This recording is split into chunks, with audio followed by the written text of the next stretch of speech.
Parte 1, Capítulo 2.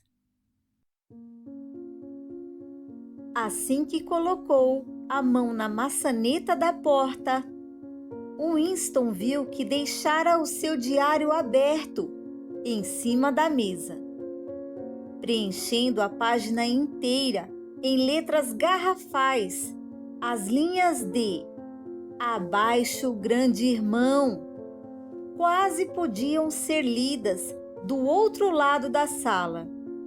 Ele cometera um erro inconcebivelmente estúpido. Percebeu, no entanto, que mesmo em pânico, não quisera borrar o belo papel creme, fechando o diário com a tinta ainda úmida. Enfim, respirou fundo e abriu a porta. No mesmo instante, sentiu uma onda de alívio pelo corpo. Uma mulher branquela, de aparência cansada, cabelo ralo e pele enrugada, estava parada do lado de fora. "Ah, camarada!" Ela começou a falar, com voz monótona e queixosa. "Eu imaginei mesmo ter ouvido você chegar. Por acaso poderia vir dar uma olhada na minha pia da cozinha? Ela está entupida e..."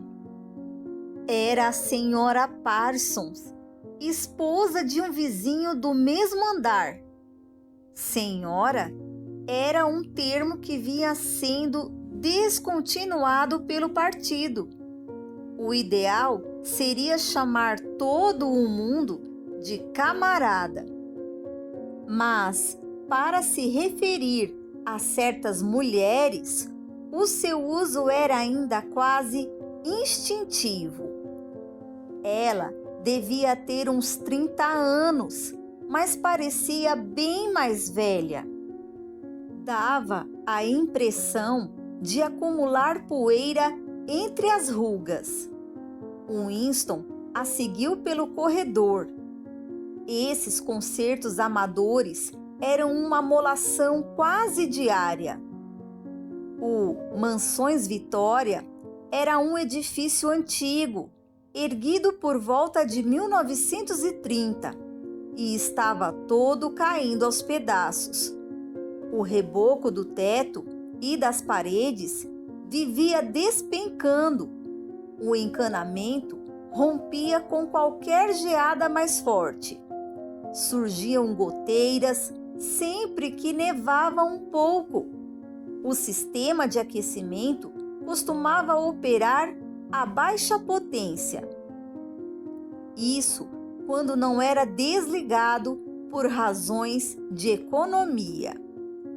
Os concertos, à exceção daqueles tocados pelos próprios inquilinos, dependiam da autorização de comitês inacessíveis, capazes de retardar em 2 anos uma mera troca de vidraça quebrada. "Claro que só lhe peço essa ajudinha porque o Tom não está em casa", disse a senhora Parsons, de maneira um tanto vaga. O apartamento dos Parsons era maior que o de Winston e desbotado à sua própria maneira. Tudo tinha um aspecto surrado, amassado, como se a casa tivesse acabado de receber a visita de um animal grande e violento. Acessórios esportivos, tacos de hóquei, luvas de boxe, uma bola de futebol furada, um short suado virado do avesso, se encontravam espalhados pelo chão, e sobre a mesa havia uma pilha de pratos sujos e de livros de exercícios com as orelhas dobradas. Pelas paredes se viam bandeiras escarlates da Liga Juvenil e dos Espiões e um pôster em tamanho real do Grande Irmão. Pelo ar passava o costumeiro aroma de repolho cozido, que era onipresente em todo aquele edifício. Mas ali ele estava misturado com um fedor mais perceptível de suor. Isso ficava claro na primeira fungada, embora fosse difícil dizer porquê. Era o suor de uma pessoa que não estava mais lá. Noutra sala, alguém usava um pente e um pedaço de papel higiênico para tentar acompanhar o ritmo da marcha militar que prosseguia sendo tocada pela teletela. São as crianças. A senhora Parsons dirigiu uma olhadela apreensiva para a porta. Elas não saíram de casa hoje e, naturalmente, era um hábito seu deixar as frases pela metade. A pia da cozinha estava cheia, até quase à borda de uma água imunda, esverdeada, com um fedor insuportável de repolho. Winston se ajoelhou e verificou o estado do cotovelo do cano. Detestava usar as mãos, assim como ter de se abaixar, o que sempre poderia causar um ataque de tosse.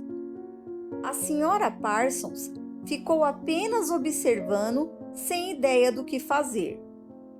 É claro que se o Tom estivesse em casa, ele consertaria isso num instante. Ele gosta desse tipo de serviço. É tão jeitoso com essas coisas manuais. Tom Parsons era colega de trabalho de Winston no Ministério da Verdade. Era um homem gorducho, porém ativo, de uma estupidez paralisante, uma verdadeira massa de entusiasmo imbecil. Um desses burros de carga absolutamente submissos e dedicados, dos quais dependia a estabilidade do partido, até mais do que da polícia do pensamento. Aos 35 anos, fora desligado, a contragosto, da Liga Juvenil, e antes de ter entrado nela, já havia conseguido ficar nos espiões 1 ano, além da data limite prevista nos estatutos. No ministério, ele trabalhava num cargo subordinado, para o qual não era preciso inteligência.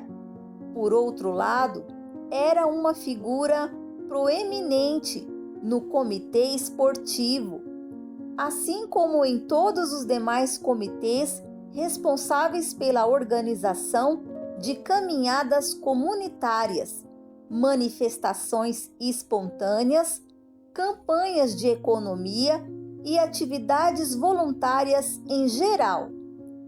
Com um orgulho disfarçado entre uma e outra baforada do seu cachimbo, Parsons dizia para quem quisesse ouvir que ele tinha comparecido ao centro comunitário todas as noites ao longo dos últimos 4 anos.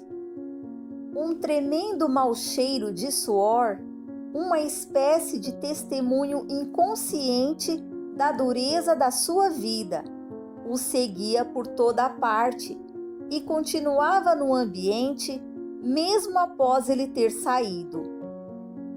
Você por acaso tem uma chave inglesa?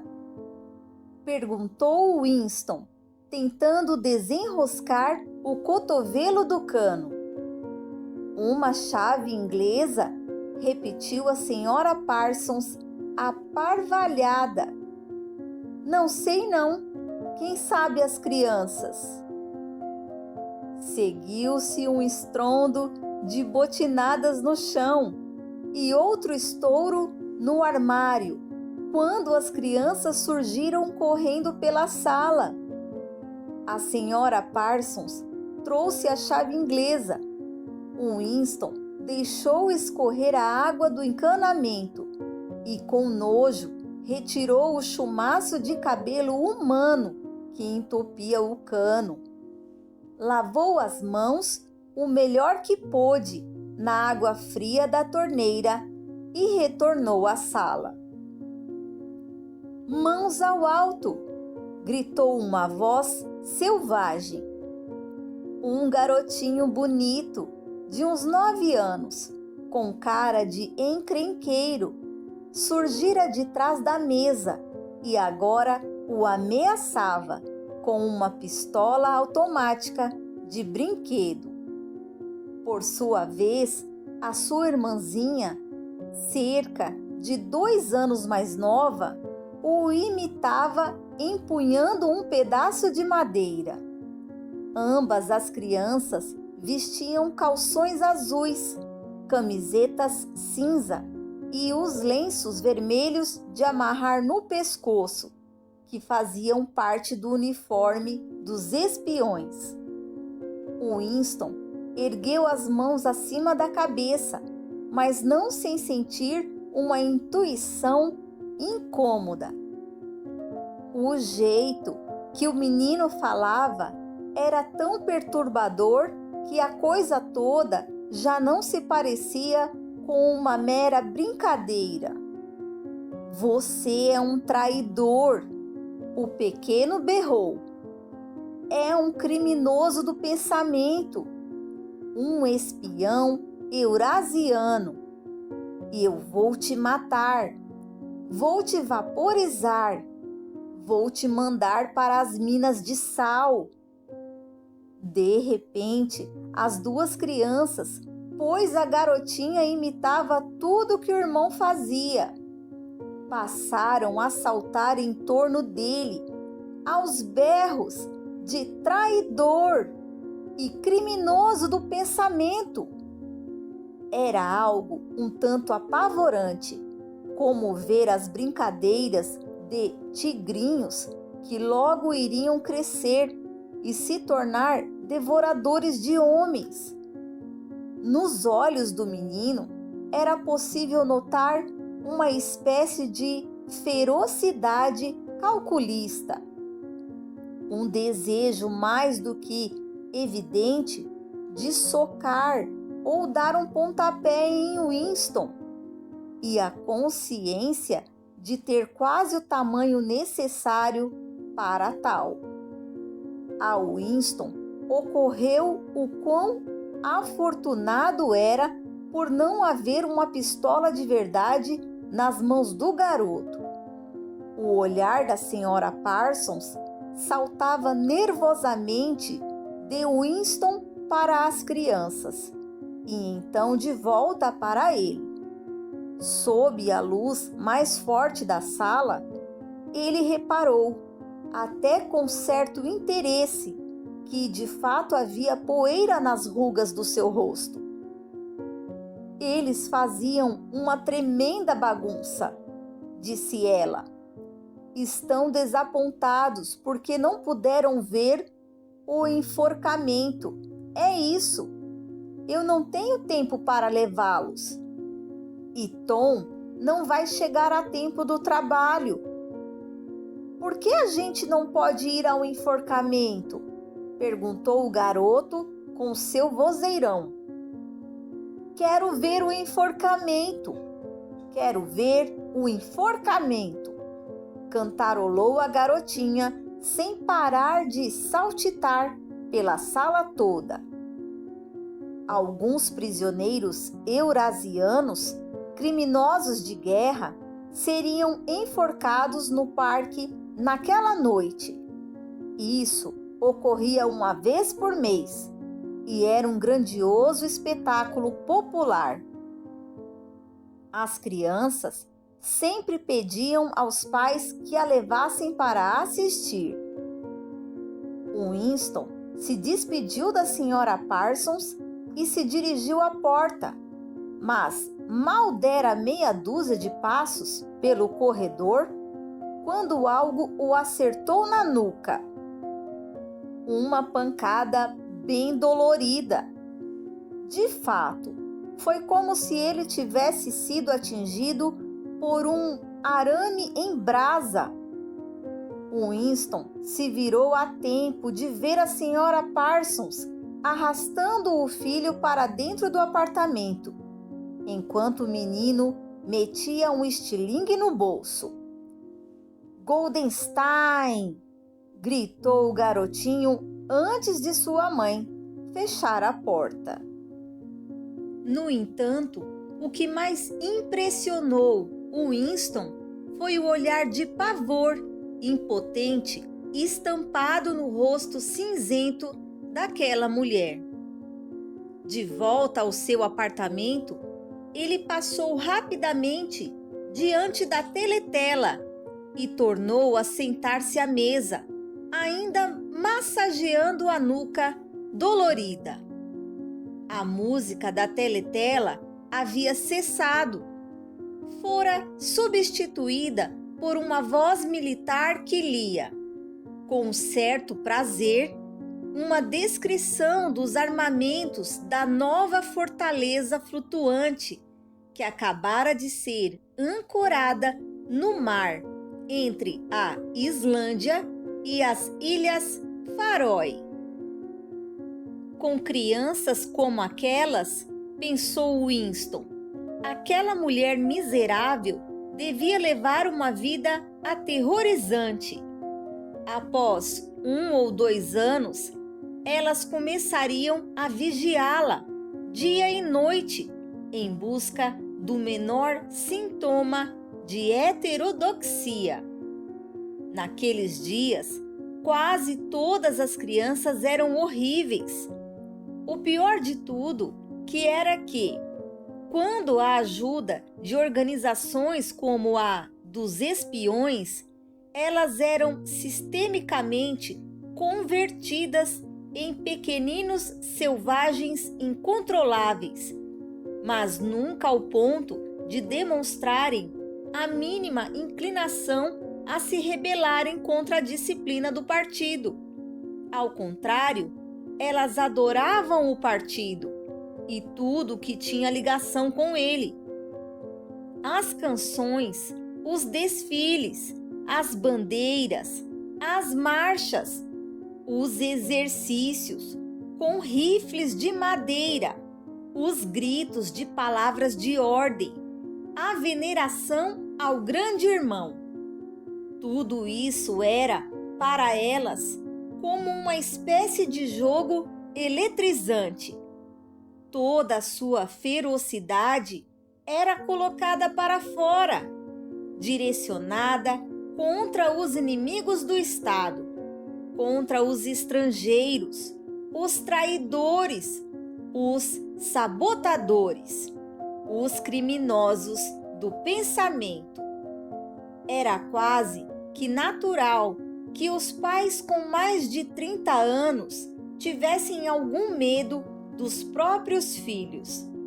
E razões não faltavam, pois era rara a semana em que o Times não publicava ao menos uma nota descrevendo como um bisbilhoteiro pequenino, herói mirim, era normalmente a expressão usada.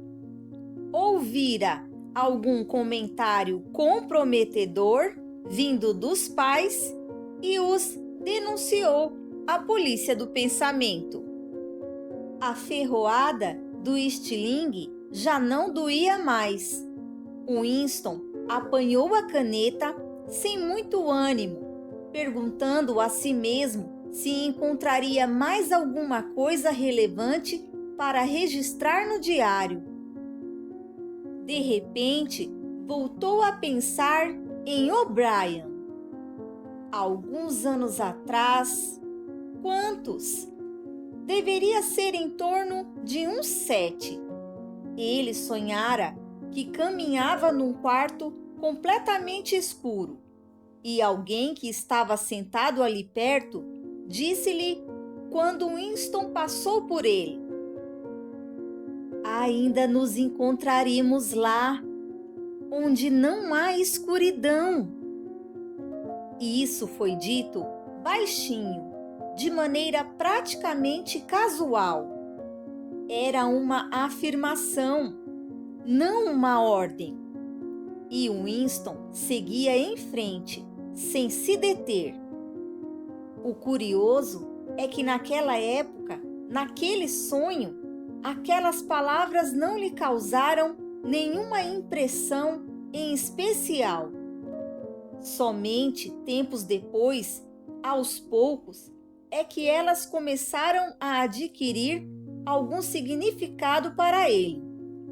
Agora Winston já não conseguia lembrar se vira O'Brien pela primeira vez antes ou depois daquele sonho. E muito menos se recordava de quando identificara pela primeira vez a voz do sonho como sendo do O'Brien. De todo modo, a associação era hoje inegável. Fora O'Brien quem lhe sussurrara nas trevas. Winston nunca soube ao certo, mesmo depois da troca de olhares daquela manhã, era impossível ter certeza se O'Brien era amigo ou inimigo, se isso realmente lhe parecia ter alguma importância. Havia entre eles um laço de compreensão que ia além do afeto ou da comunhão de ideias. Ainda nos encontraremos lá onde não há escuridão, ele dissera. Winston não sabia o que diabos isso significava. Apenas tinha a intuição de que, de uma forma ou de outra, aquilo ainda se tornaria realidade. A voz da teletela fez uma pausa. Um toque de trombete, límpido e belo, pairou no ar estagnado. A voz seguiu falando com aspereza. Atenção, atenção, por favor! Acaba de chegar uma informação do fronte em Malabar. As novas forças do sul da Índia conquistaram uma vitória gloriosa. Estou autorizado a informar que a conquista que noticiamos aqui pode muito bem deixar a guerra próxima de um final. Eis as atualizações. Más notícias chegando, pensou Winston. E de fato, após a descrição sanguinolenta da aniquilação de um exército eurasiano, com um imenso número de soldados inimigos mortos ou capturados, veio o anúncio de que, a partir da semana seguinte, a ração de chocolate seria reduzida de 30 para 20 gramas. Winston soltou mais um arroto. O efeito do gin já estava passando, deixando em seu lugar uma sensação de vazio. A teletela, fosse para celebrar a vitória, fosse para apagar a memória da porção de chocolate perdida, atacou com Oceania. Glórias a ti! Era dever de todos ouvir em pé aquele hino. No entanto, a posição em que ele se encontrava o mantinha invisível. Após Oceania, glórias a ti, veio uma música mais leve. Winston se dirigiu à janela, sempre mantendo as costas para a teletela. O dia continuava frio e sem nuvens no céu. Em algum lugar, ao longe, uma bomba-foguete explodiu num estrondo surdo, que ecoou até ali. Atualmente, umas 20 ou 30 bombas como aquela atingiam Londres toda semana. Lá embaixo, na rua, o vento ainda agitava o cartaz rasgado, mostrando e ocultando a palavra Ingsoc. Ingsoc. Os princípios sagrados do Ingsoc. Nova língua, duplo pensamento, a mutabilidade do passado.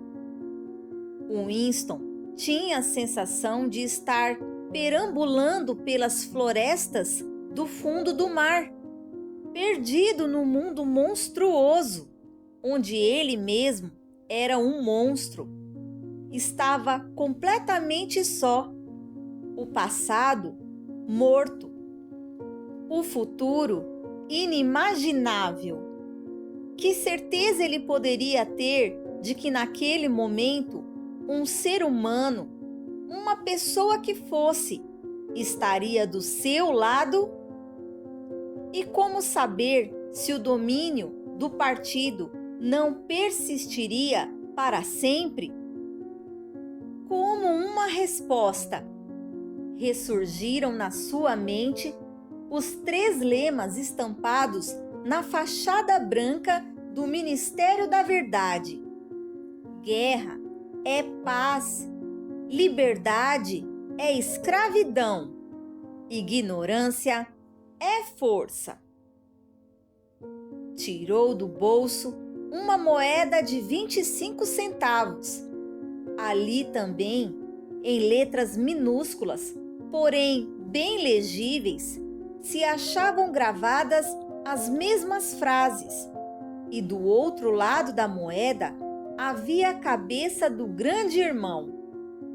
Até mesmo numa moedinha, aqueles olhos o perseguiam.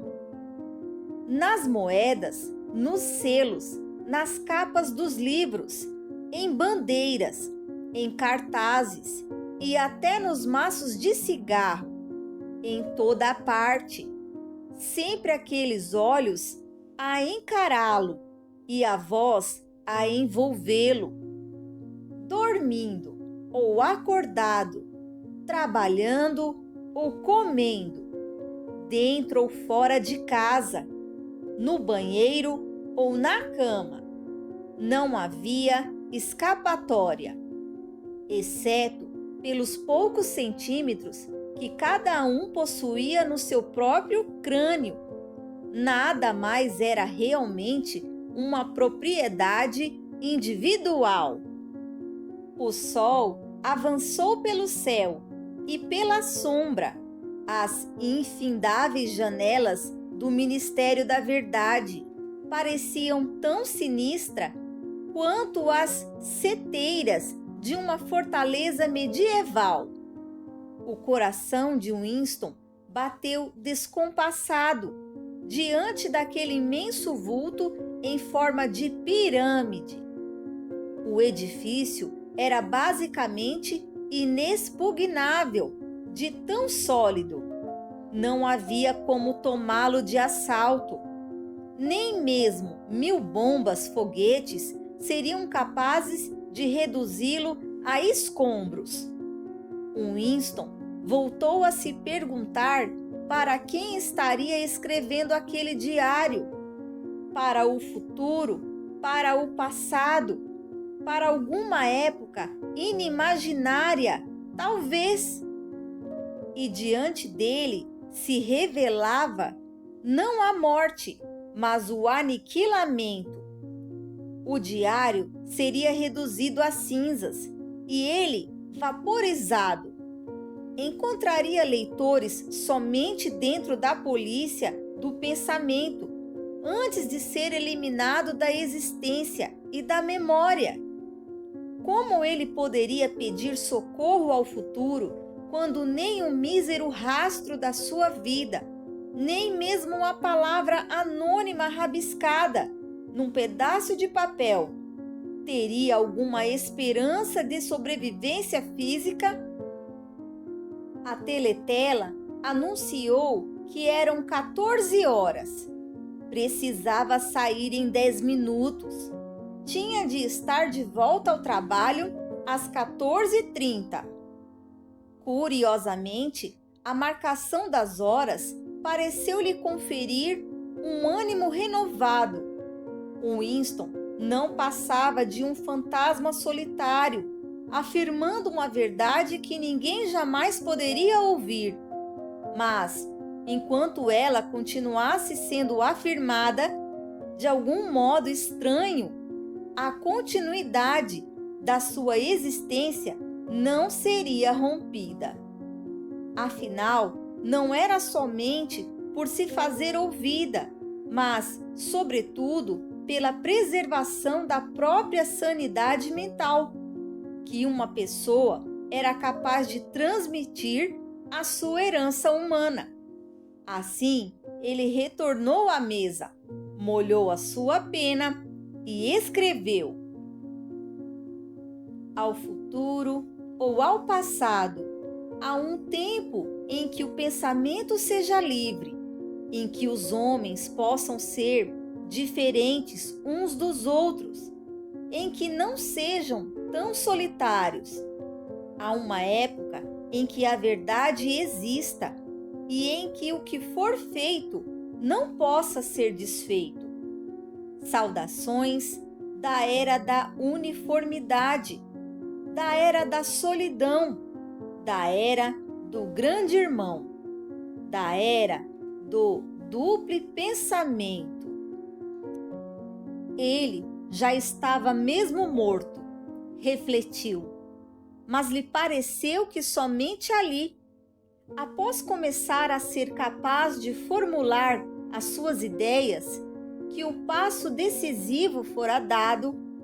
As consequências de cada uma das suas ações estavam contidas na ação em si. Escreveu em seguida: o pensamento crime não leva à morte. O pensamento crime é a morte. Agora que se reconhecia como um cadáver ambulante, tornava-se importante permanecer vivo pelo maior tempo possível, pois dedos da sua mão direita estavam manchados de tinta. Era exatamente o tipo de pequeno detalhe que poderia condená-lo. Algum encherido do ministério, provavelmente uma mulher, alguém como aquela de cabelo ruivo, ou a morena do departamento de ficção, poderia querer saber por que ele passara o seu intervalo de almoço escrevendo. Por que teria usado uma pena antiga? O que exatamente teria escrito? E depois de soltar alguma insinuação no local adequado. Winston foi ao banheiro e lavou os dedos cuidadosamente com um sabonete marrom escuro que raspava a pele como se fosse uma lixa e que, portanto, atendia muito bem ao seu propósito. Guardou o diário na gaveta. Não fazia o menor sentido se preocupar em escondê-lo, mas poderia ao menos garantir que a sua eventual descoberta não lhe passaria despercebida. Um fio de cabelo atravessado na margem da página era óbvio demais. Assim, com a ponta do dedo, ele recolheu um grãozinho identificável de pó, esbranquiçado, e o depositou num canto da capa, de onde certamente voaria se alguém tocasse no caderno.